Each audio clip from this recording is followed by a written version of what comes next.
But before I need to start the recording and also give a chance for our Spanish interpreters to please introduce yourselves and post your information in the chat.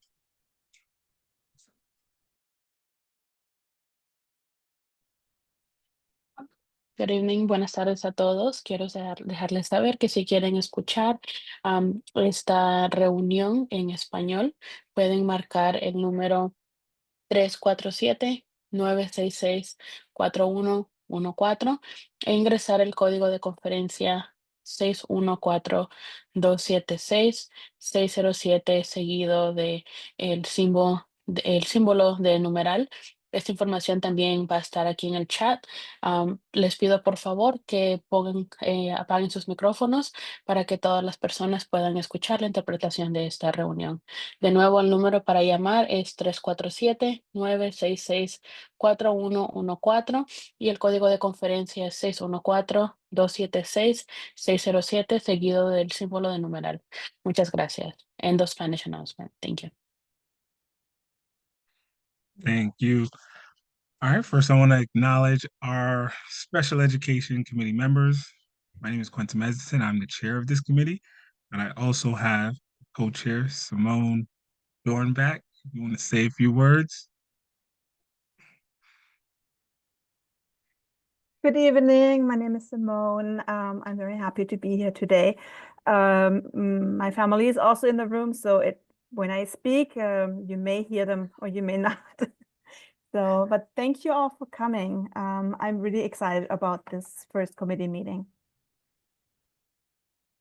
You also our committee member, Paquita Williams.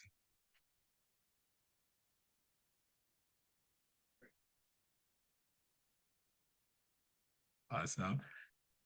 You saying so? Okay. I think she's about to.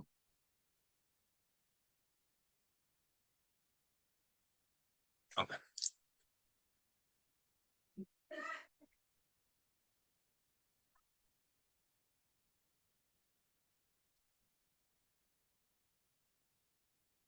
Paquita, did you want to say a few words?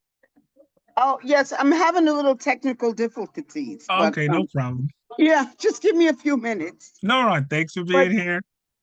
But I want to say good night to all. I'll just Awesome. start with that. Just give me a few minutes. No problem. Okay, and we thank have you. Our CEC First Vice President, Lauren Clavin.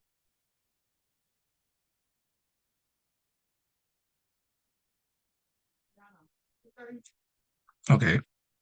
And we have our CEC Secretary, Natifa Lewis.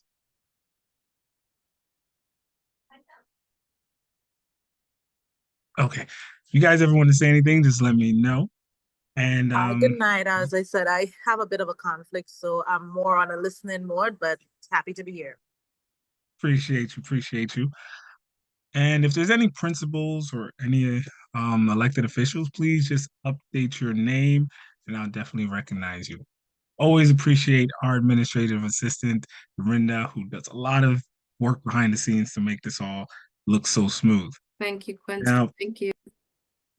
You're welcome.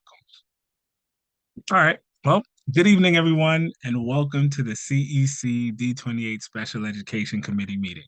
Tonight, we are here because we believe that every child deserves the right support, the right resources, and the right opportunities to thrive. We know that navigating IEPs, specialized programs, and early intervention can feel draining and overwhelming, but you are not alone. This meeting is about empowerment, giving families the knowledge, tools, and advocacy strategies to ensure that our children receive the education they deserve. Your voice matters, your concerns matter, and together we can make a difference. So let's dive in, ask the tough questions, and take action for our kids. And our presenter this evening is our one and only, where is she?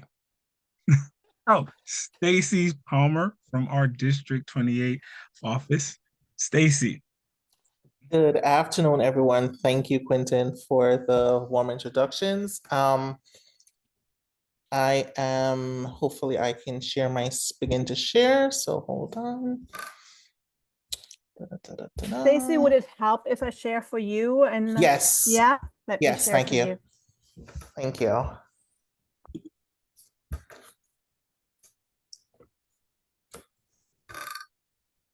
Just let me know when I should go.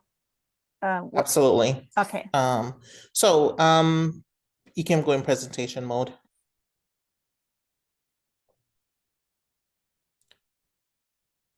At the bottom where it says the thing which looks go to slideshow and then presentation mode.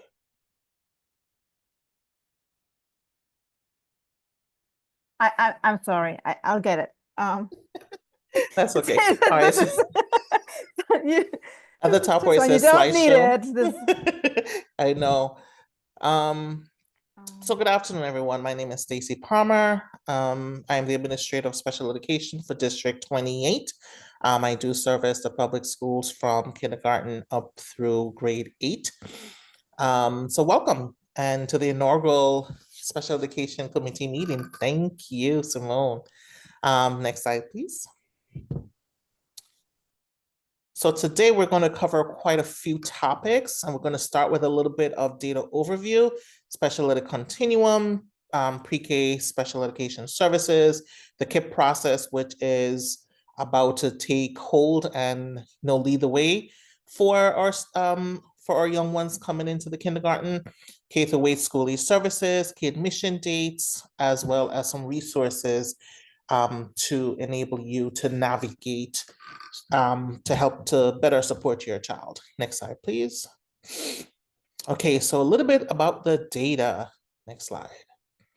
Thank you. So fully served. To fully served means that students in the correspondent placement, as noted on their IEP. So say, for example, if a student has integrated co-teaching, special class, and a combination of, or anything of that, any placement, our district is currently at 95%, which is amazing. We've been holding steady since the end of September at 94, 95, 96. We're steady at 95. The city is currently at 88%.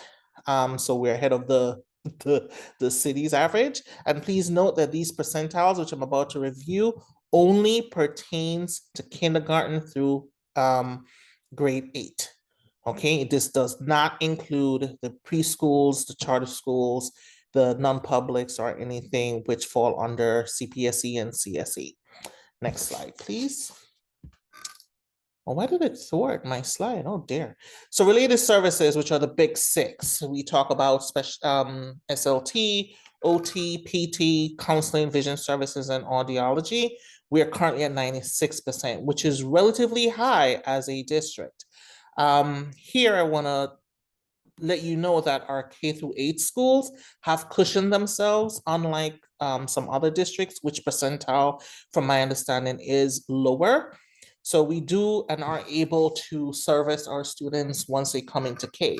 Now, there is a citywide and statewide shortage of related service providers. So unfortunately, we're being hit in other areas. So our students who are in pre-K and outside of, unfortunately, are being affected by the shortage. However, I do know that DOE is and has put things in place to begin to remedy this. So it's a matter of making you and your child available to go to the services. There are weekend sites, there are after school sites, and they are forthcoming. If you're unsure of which location or where to get that, contact your CSEs, and I know the information is also on the DOE's website. Next slide, please. So the special ed continuum. Next slide. So there are several slides which I have put a QR code, which will lead you to the document to give you further information on any and everything that I do talk about in this presentation. All right, and a PDF of this presentation will also be forwarded to Quentin and the team so that it can also be shared with everyone who is in attendance here. So when we think about special ed continuum, we're thinking of the least restrictive, more restrictive, the best placement for the child based upon their individual needs. Now, the continuum does start from the least restrictive setting of general education to a special class, as well as specialized school. We do have related services and supplemental aids, and if you so notice the arrow at the bottom, least restrictive, you move in towards general education, which is where we definitely strive to have most of our children succeed and perform, as well as the more restrictive. Now, in some cases, a specialized school might be the least restrictive setting for a particular student, and general education may not be. It doesn't mean that it is, even though it is a more restricted setting, it's still the least, because we do have placements such as day treatment, as well as residential, which are more restrictive than a specialized school. Next slide, please. So let's take a look at the preschool continuum versus school age continuum. So for preschool, these are services that we can definitely look forward to receiving. These are not guaranteed, again, based upon student need. So for preschool students, the continuum ranges from related services, the SEAT, which is a special education itinerant teacher services, special class in an integrated setting, which is half or full day, or a special class half or full day, which is in a NYSED approved residential placement. All right. Once a child enters into kindergarten, the school age student, the continuum shifts, make some shifts. If you so notice that the SEAT is not continued once they become school age, because I do know that some parents are on the impression that SEAT follows a child. Unfortunately, it does not. They, at this point, are then evaluated through the KIP process, which I'll go in a little bit further, where they can either get placement of gen ed with related services, gen ed with special education, sets, ICT, special class, part-time or full-time, a NYSED approved day and or residential treatment, and state-supported schools or home hospital instruction. These placements, again, in either continuum preschool or school age, are contingent upon the individual student's needs. Next slide, please. So let's jump a little bit into the preschool special education services. Thank you. So for preschool, the CPSE manages a process for preschool students. So not me, because I know I have had several calls to Stacy. Hey, Stacy, can I get some help with this? Unfortunately, CPSE does not fall on the preschool, does not fall underneath my purview.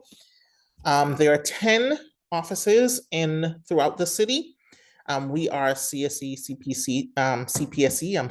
3. The office is located at 9027 Suffern Boulevard, and there's information in one of the later slides, which I will share with you. The families work with the CPSE in the districts where they live. So it's, in essence, your geographical location. The services do start at 3 years old, and the processes can begin dependent on EI or early intervention, if a child is attending a preschool program, and or the child is in another childcare setting. Okay, next slide. So some services, to go a little bit further into, this is where the continuum plays out. Again, preschool students are aged 3 to 5.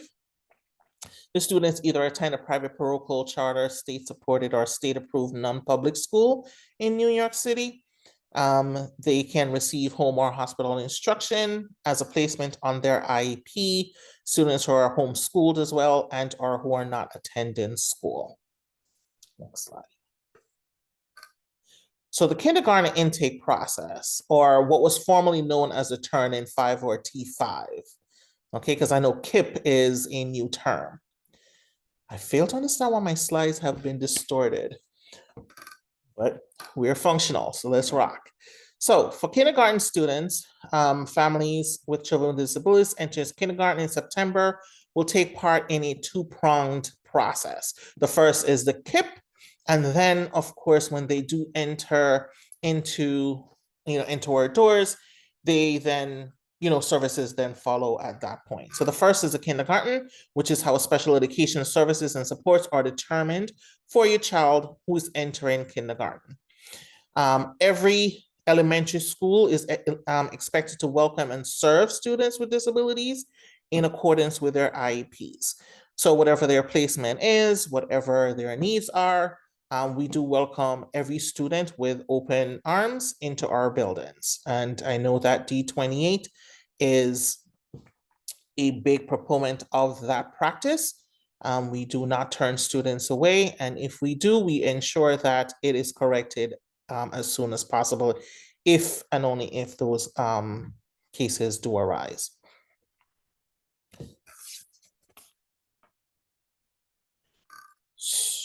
I want to make sure I'm covering everything here. So the KIP process, again, occurs when a student, in the year the student is turning 5 or 5, so that they can enter into the kindergarten process.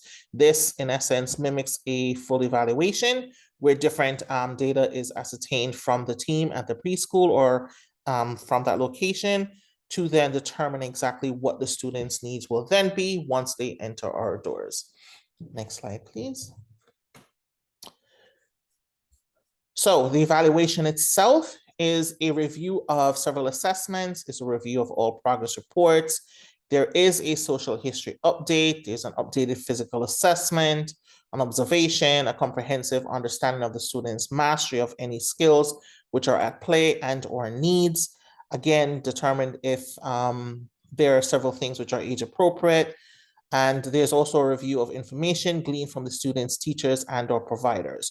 So all data is gleaned from the student and then used to determine if eligibility is warranted or not. In some cases, some students in pre-K may have services, but are disclassified in the KIP process and do not enter kindergarten with special education services because the EI and whatever service they had actually met the students' needs and it's no longer warranted.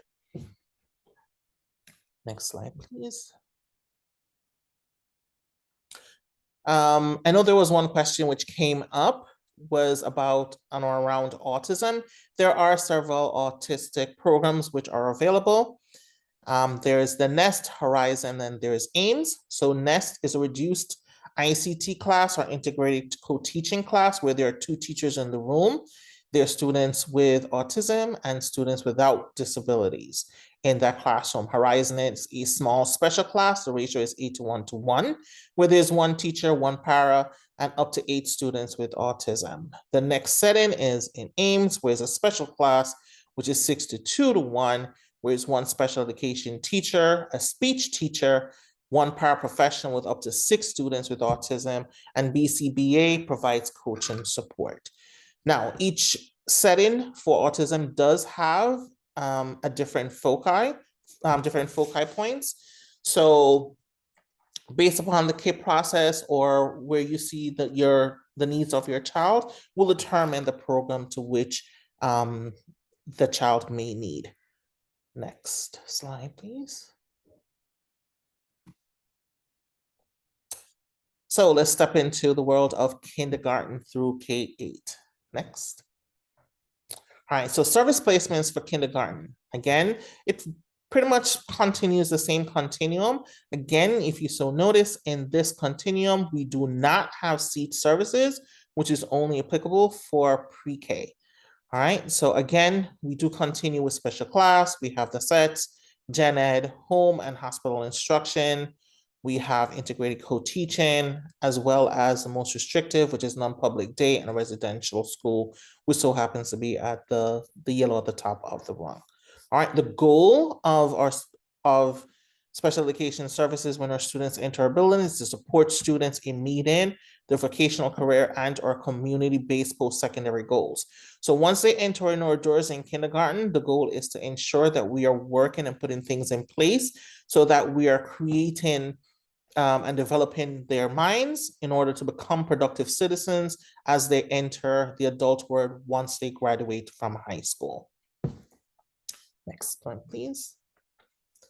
So there are other special education services outside of placement which can and should be considered. There are accommodations and modifications, accessible educational materials, such as there are computers, adaptive equipment, there's assistive tech, adaptive physical education, alternative assessment, declassification of services, extended school year services, ESY, paraprofessional services, travel training. I do want to make this point because I think there's a misconception about paraprofessionals. Paraprofessionals are not pedagogy, meaning they are not there to assist with academics. There are several different types of paraprofessionals, and they range from health, orientation, mobility. There are students who will have crisis like behavioral issues to which they need supports. There are, I want to make sure that I'm covering all of them. Let's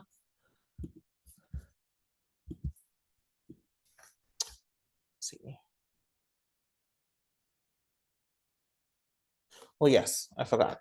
So there is health, there's transportation, there is orientation and mobility, there is toileting, there's awaiting placement or language.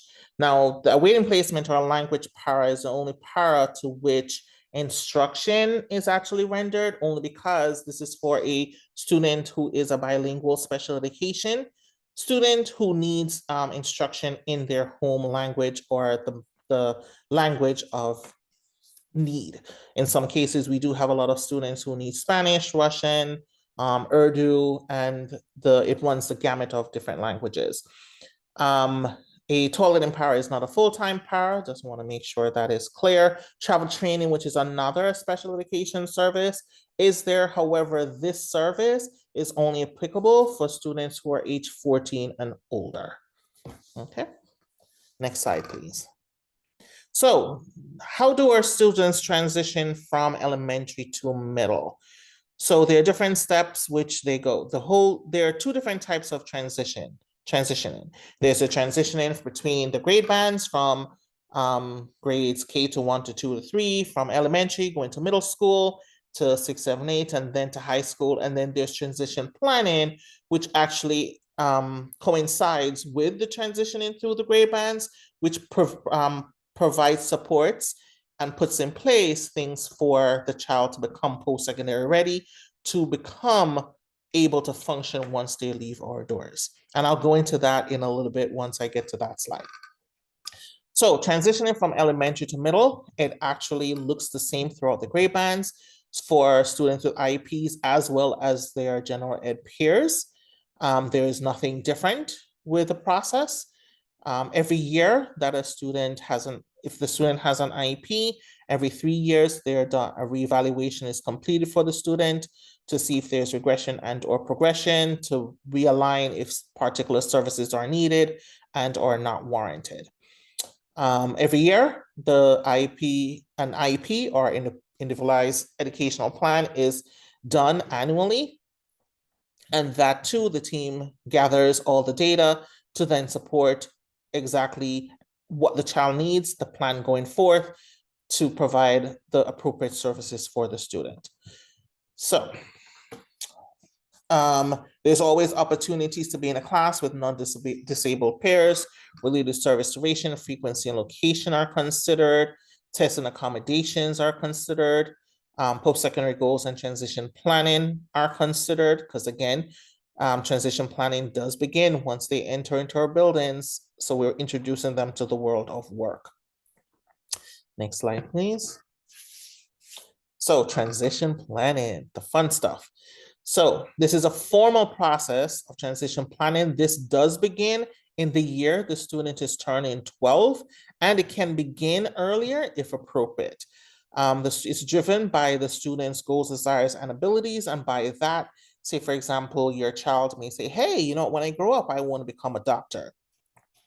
So transition planning therefore begins for that child to then help that child to ascertain the skills necessary, soft and hard skills, to become and move towards the direction of following and to become a doctor. So in terms of looking and meeting academic needs, what are the skills necessary and what are the hard skills that the child can be exposed to that will enable them to learn and develop those skills that are necessary to follow that particular career choice. A vocational assessment at this time is completed also in the year that they're turning 12. And in the year when they're 14, there are 2 sections of the IEP which will be completed at that point, where activities are created to support the student, in addition to identifying goals that the student will engage in, year-long goals to which they will engage in to help move them towards this goal, their goals of their career choice. Again, the QR codes are noted on each slide, so you can go ahead and take a look at the guides which are included here. Next slide, please. So there's some key admission dates. So first, 3K and pre-K admission dates.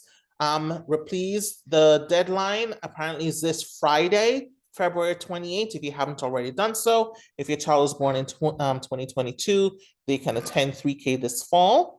To learn about it, the links are embedded in this slide. And again, a PDF of this presentation will be forwarded. Next slide.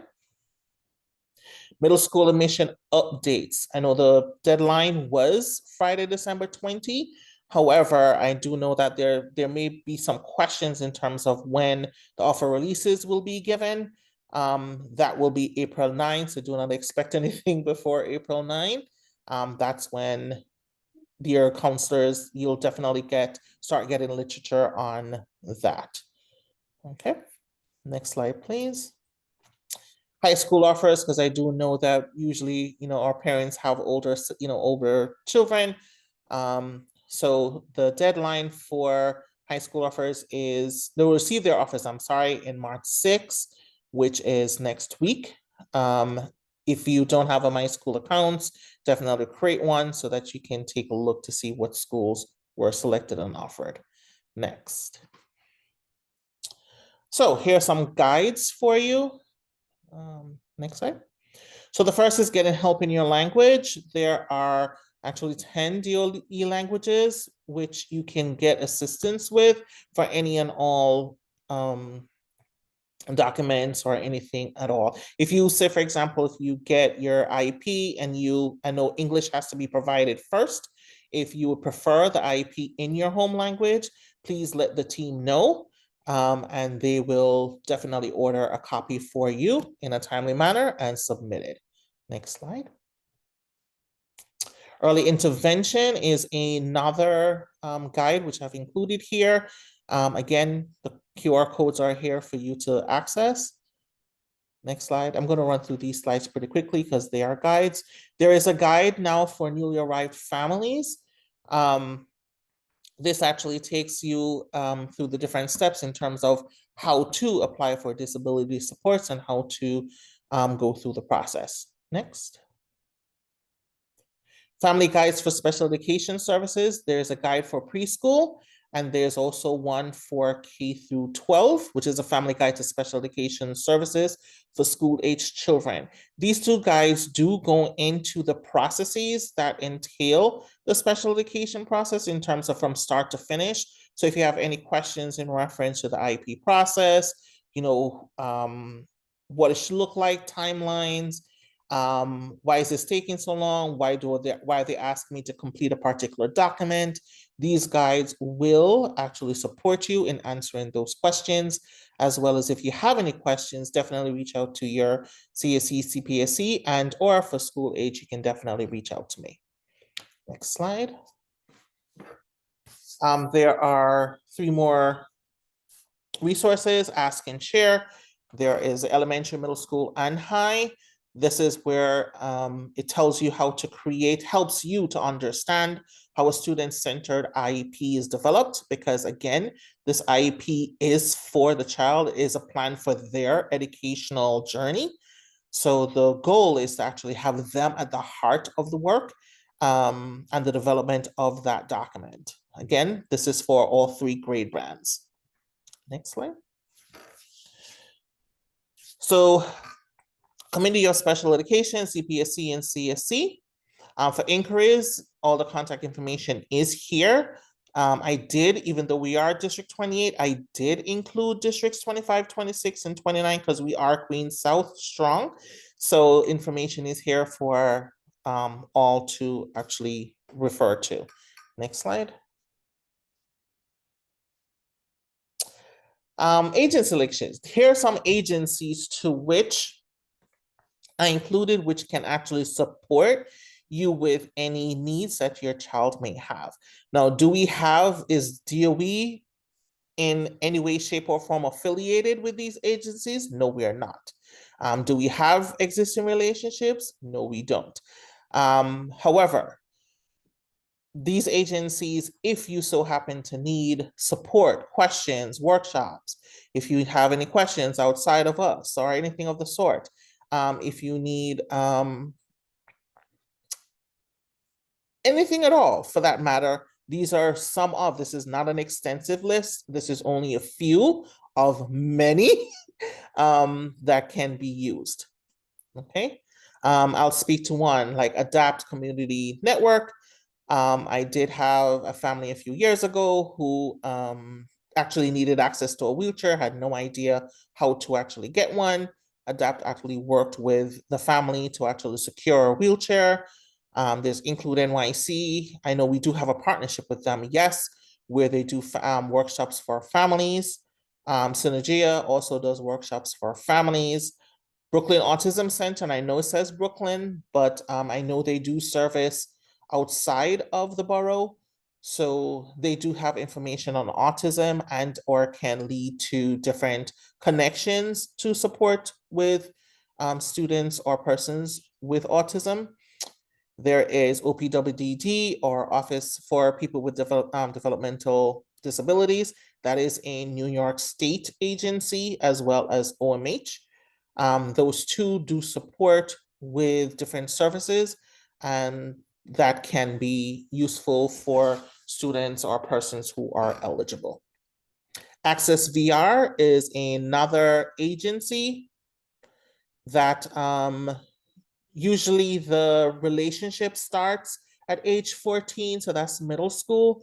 They do have a I don't want to misquote here, but I know they do have a program. We do have a partnership with them where there's a program to help with vocational supports in terms of vocational training. They do an online program. There is the Queens TCAC, also Queens Transition College Access Center, which is also housed on the first floor in the Sutphin building, 9027 Sutphin, where you can also get additional resources as well. Next slide. I provided a slide with all the links to those agency linkages which I provided. So once you just click on each, it will take you directly to the website.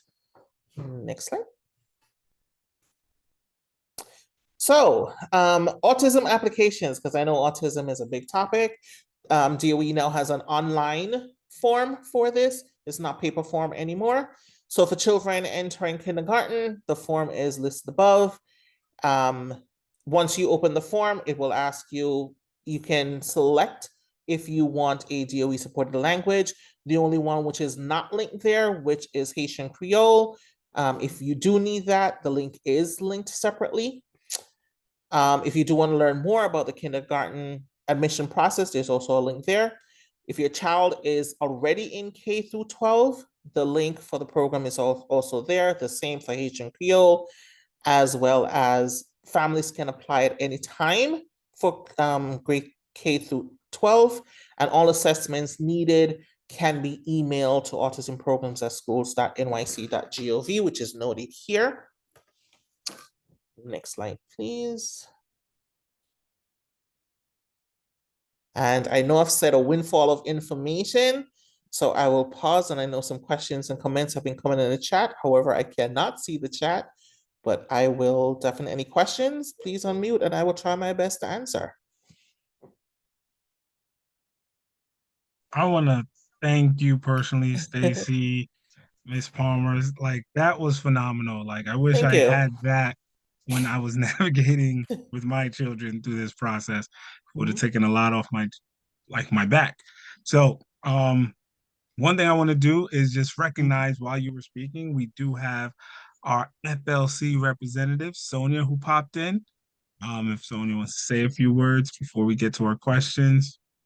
Sure. Good evening, everyone. I'm sorry I just came from a Title I citywide meeting, but it's a pleasure. I know that this has been an ask for many parents, and specifically it came up at CEC. And so I am so glad that I'm trying to get the camera, that the information was provided. Stacy Plummer is, dynamic, as you were able to hear, in terms of, being able to respond to the ask and provide information. This is not easy to navigate. And so the more hands that can support families, the better. So thank you for having me here this evening. I'm not sure, because I jumped in late, if any of the contact information was put in the chat, Quentin. So let me know. If not, I can put contact information in the chat for families. Oh yeah, no, you could definitely put it in the chat. Okay, I will do Stacy that. put it all in the slides, but please put it in the chat as well as Okay, another I will option. do so. I will do so. Thank you. Awesome. And then we also have our committee member, Yu Tao. Would you like to say a few words? Sorry, I also joined late. Yes, dealing with my own special needs kids at home. But yeah, I really appreciate the presentation. Yeah, definitely going to help to spread the messages and create awareness among parents, so that more parents can find the need they desperately can use. And yeah, and the Quentin probably mentioned earlier, I joined a little late, not sure if he mentioned that, but we're also going to create like feedback or like a questionnaire to collect parents' concerns and questions, and so that we can send to you or to whoever's can help to address those parents' concerns. Thank you so much. Thank you, Tal. And yes, we will be following up. And I want to acknowledge our PEP representative, Adriana Alicia, who actually has the first question that was posted in the chat. Adriana.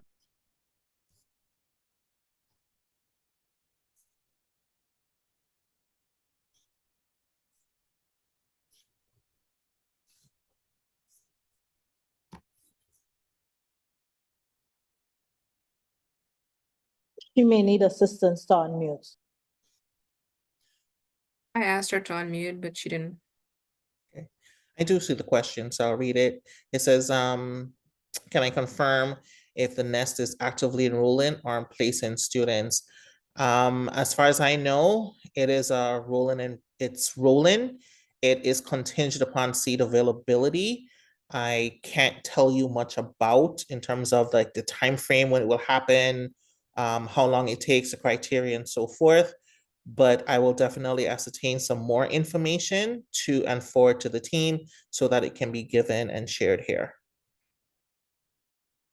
Awesome, Because great. everything is contingent upon seats, meaning space, in terms of, there's so many different variables which happen with that. Awesome. No, thank you for answering Adriana's question, and no problem. Thank you. I don't know if Adriana, you want to add to that? Thank you very much for the clarification. I really appreciate it. And apologies, I could not get my unmute to actually unmute or my camera to turn on. Do you happen to know if there is a trend of pushing students towards one program or another, with respect to be blunt, with respect to considerations for funding for both of these programs? Are parents being told about the potential program changes that they may experience based on the funding streams for these programs, one of them in particular? To tell the truth, I cannot speak to that because that is not underneath my purview. When applications do come in, I have in the past helped some parents fill out the application or fill it out on their behalf with their permission to support, that application process. I do reach out to the contact person to say, hey, I filled out this application and forward it to alert the team that that's there.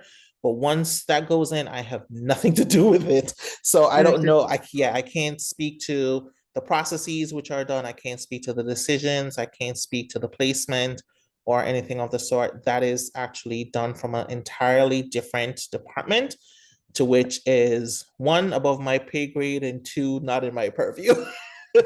I wish I could answer your question, but unfortunately I don't have information to give you. No, no problem. But thank you. Great question. Our next question from Svetlana Davidova. Let me see if she wants to ask it, or we can ask. I have a question. Is there a reason why the association doesn't have a bank account? Okay, I didn't hear that question. Just sent the message to unmute, but her question was, what are the autism programs that the applications are for that you posted on the last page? Nest, Horizon, and Ames. Okay. And I just want to remind everybody that this whole recording will be posted on our website, so you can always go back and review it. And also, if you didn't get the barcodes that they see put into the presentation, you can go back to our website after this. We're going to have that uploaded, and you can get those barcodes to the exact slides that were presented for that information. Let's see if we have any other questions. All right, did any committee members have any questions? Nikita, Simone, Nita? Or did Stacy just answer everything without letting us know? Give us a chance.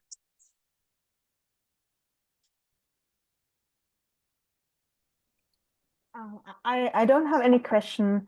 I was just wondering when there are no more questions, if we could also introduce the organization that I spoke to you about for next time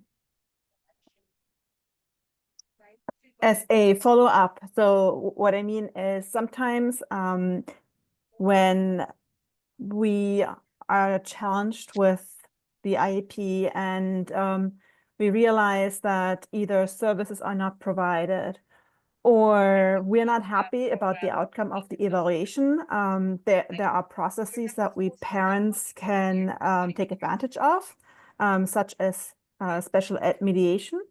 And we have one representative here tonight who can give us a quick overview of what they are doing. And the plan is to invite them back for a larger presentation so parents know what to do, how they can handle things when they are unhappy with the results, or just when they want to have changes and in an IEP meeting, things didn't work out the way they hoped for. And that is a way that it's free of charge. It's a way of conflict resolution where parents have time to speak to a mediator. Would that be, can we call on Karen? Would that be okay? Oh, I see Natifa has a question first. Yeah, I was about to say, let's go through our questions and see how much time we have left. But Natifa, you did have a question. Your hand is raised. I think you could just ask. Hi, good evening. So I know you mentioned, Ms. Farmer mentioned that the compliance was about 96% for services within D28, and there are some shortages. Could you just maybe give a little bit more information in terms of, are there like specific services in particular that are in that 4% that's not being met? So, is it, for example, we have a shortage on speech, so that's what's not being met? And is there any breakdown in terms of whether it's like evenly distributed across like early childhood to eighth grade. I know you said you can't really speak to the pre-K and high school levels. But just some more, because I mean, it's great. The numbers sound great, 96%, unless you are in that 4% that's not getting the services. And that's what tends to, I guess, frustrate families. And I think if there's a better understanding of exactly what, some of your obstacles are, sometimes people may be a little bit more understanding, be able to work with you, and less needing to go to the services that Simone is talking about, because I really do feel that sometimes they're pushed into, forcing the DOE to maybe pay for private services, etc., because needs are not being met. And it's a lot of times, sometimes communication, because, to me, it feels wasteful when 4 students are getting certain private services that could have been, with monies that could have been spread over a lot more if, they were able to get those things fulfilled earlier, or know at least where to go. It's frustration, I think, that often drives families to seek other courses. Thank you for sharing that. I'll try to remember all the questions and the points that you brought up, because you did hit me with a lot. So let me talk about the 96% first. So the 96% as a district, which I wanted to talk about, is that we do have in-house, meaning each school has providers in place. So there's speech, there's OT, and so forth. Some of these providers are split between 2 campuses or 2 schools, and not just serving one. There's some which do serve one, depending upon the need. Now, each provider can only take but so many mandates, meaning a group of 3, or meeting an individual mandate, or whatever the case may be. So there's only but so many hours during the day. There's only so many students mandates that they can meet. So to say that in some cases we fall short with possibly covering most mandates, or every student is serviced, but not, some students may not have all their mandates serviced. You might have some cases where some students may not have any mandates serviced at all because there's no provider in that building. Now, the good thing, which I was saying to you before, is that providers, we are in a good position where we have providers in our building, which I do know other districts which do have that, but their needs are greater and their percentage ends up being smaller because the mandates needed are much more. I'm hoping that makes sense. It does, but I just wanted to know, from a D28 perspective, is there any particular service that has the highest No, deficit? unfortunately not. No. So one of the things that I do know that I know OT is oh my God, the shortage is ridiculous there. PT is, I think, next in line, and then speech is next in line. We don't have a lot of kids with audiology and vision. That's actually a good thing, because those are actually 2 very hard services to actually provide. So we don't have a lot of students with that need. Do we have them? Yes, we do, but the need is not great. Our 3 most prominent ones are speech, OT, PT. Those 3. And OT so happens, occupational therapists are like, then I wish there were a dime a dozen, I swear, because it's just a really, really shortage area. So unfortunately, we don't have much to go around. And I know that their schedules are full, but I know a lot of them tend to touch a kid, but may not be able to touch all the mandates for that child, hence why we do fall short. Sorry, just to piggyback on that, when those I guess the meetings are there, and they get their service outcome or whatnot, what they need, are those shortages communicated to the parents? Because yes. So at the top of the school year, from September to around January, any student who has not received any services, any student who mandates were not picked up, RSAs or vouchers were given to parents to actually A lot was sent out between, I think it was the end of September, October through December. A lot of RSAs were sent out. We are getting one or two stragglers because we have, of course, we have rolling admission. So we have students who pop into our buildings over the counter. So once those students come in with those mandates, of course, our providers' services are full. So those will now be coming forth so we can actually issue those RSAs. But that has been done. Now, this is where the parent can either reach out to the school for supports to carry them to an independent agency to get those services, because unfortunately can't be provided in the building. I know DOE has also put in place where we have the after school and the weekend schedules for CPSC, CSE, in addition to students who are in our school buildings right now who are not getting those services as well. But all steps have been taken to ensure that services are being rendered, but we do have to follow through with carrying our kids, to these agencies outside to get the services as well. Thank you. And I know sometimes it is hard, but just reaching out to the school and say, hey, I need some help with finding an agency, the school will help you. If it's a pre-K kid, reach out to the CPSC or CSE, they will definitely help you. So either way, it's getting that voucher, and some parents do get the voucher and don't know what to do with it. And it does come with instructions. And if you're unclear, just ask questions, reach out to somebody. We are here to actually support. Okay. Thank you for that. And I could testify, I got a couple of RSAs, and those, I couldn't make the schedule of the independent evaluations outside of the school with my work schedule. And it was unfortunate because my child just missed out on those services for the whole school year. And it's one of those things that I feel a lot of parents are going through because of the shortage that you mentioned. And I'm hoping, I don't know if you have that answer of what the DOE is doing to address that obvious shortage, because I don't know. I know that I think this is beyond a DOE control thing.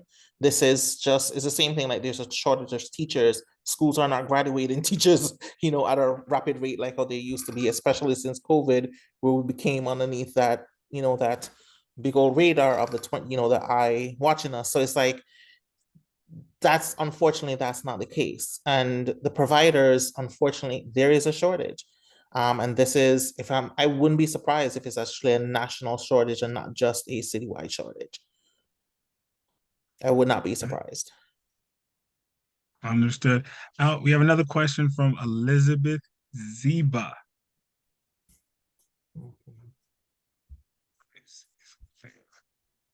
Elizabeth. Hi.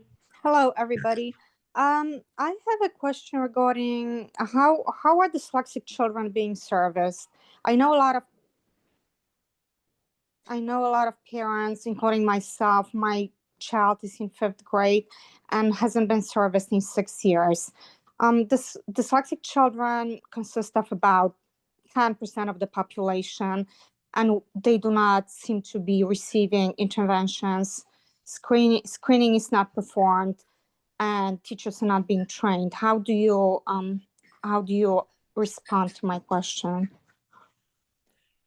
That is a question that I do have to table to respond. So you can definitely reach out to me and we can have a conversation, and I will get the information back to Quentin and the team to address. Because that's but just to mention, you probably remember me. We had few meetings already, and I haven't heard from anybody, including the principal, the superintendent's office, or yourself. So. Well, I do remember your name is Yes. Siba. I did email you. This is actually not the forum to have that discussion, and I do not want to. That is, I'm not going to use this space to do that. But we can definitely have a conversation offline. You can definitely reach out to me, and we will set up a time and discuss and address your concerns. And again, that information will be shared with the team on a whole.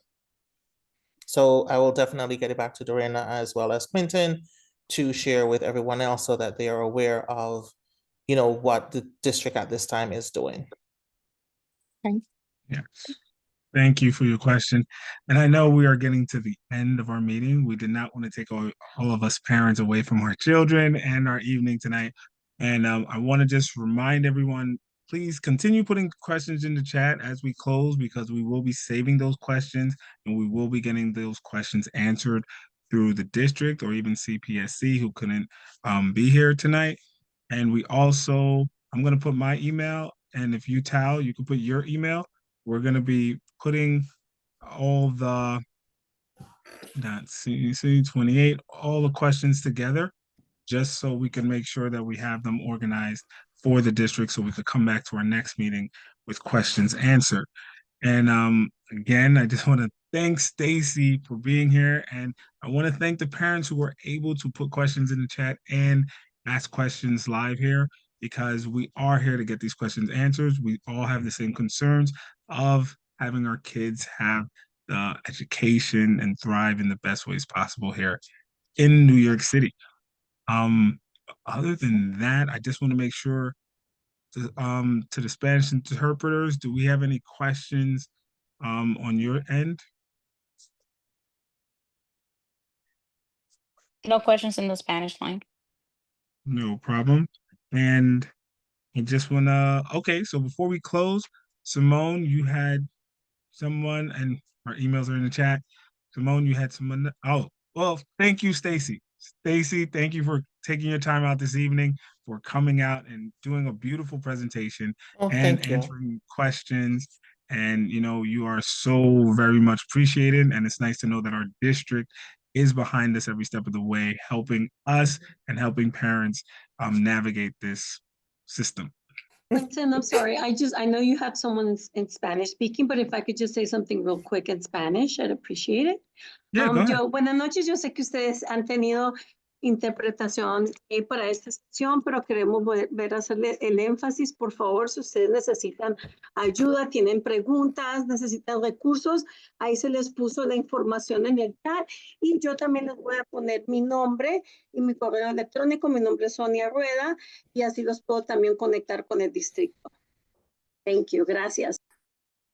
Thank you. All right, so Simone, you did have Yeah. a guest this evening, yes. Yes, I would like to introduce Karen Rodriguez, who is the Special Ed Mediation Coordinator from Community Mediation Services based here in Queens, actually not very far away from the District 28 headquarters, just a few blocks away. And Karen, I would like to give you a few minutes just to give a quick overview of what parents can learn in our next special education meeting. Yeah, so good evening, everyone. Thank you so much for still joining in. I am a special education coordination mediator, meaning, it's great when everything's working out in the school in your district, but sometimes it doesn't. And sometimes you need help resolving any type of conflict that you might have either with your district, with the schools, of services that you might not be getting, and that is what I am here for. So there's various issues that can come up, including, requesting more services, requesting reevaluation, if the school isn't meeting your child's IEP requests, all of those things we can help you try and solve. So I have also put my email in the chat because I know I'm very short in time. So feel free to reach out to me. I'm more than helpful to help you get started in this process, or if you have any questions, I'll be more than happy to help you. And I hope to speak to you next time a little bit more about what mediation is and how it can hopefully help you. Thank you, Karen and Ms. Rodriguez, for coming, and thank you for putting your information in the chat. And if you have a website, you can put that too. And if anyone has any questions, again, our emails are in the chat, or you can just post it in the chat, because we will review the chat and put all the questions to the district together this evening. So again, I want to thank all of our committee members, our elected officials, if any of you guys snuck in, principals, and district officials for coming this evening. And if any other committee member wants to say anything, now's your chance. All right. I will take that as we are going to have a blessed night. Tonight, we're getting out at 7:34. Thank you, interpreters, for being here. You are good to go. And if everyone is good, enjoy your night. Take care, and thank you for coming to the first Special Education Committee meeting.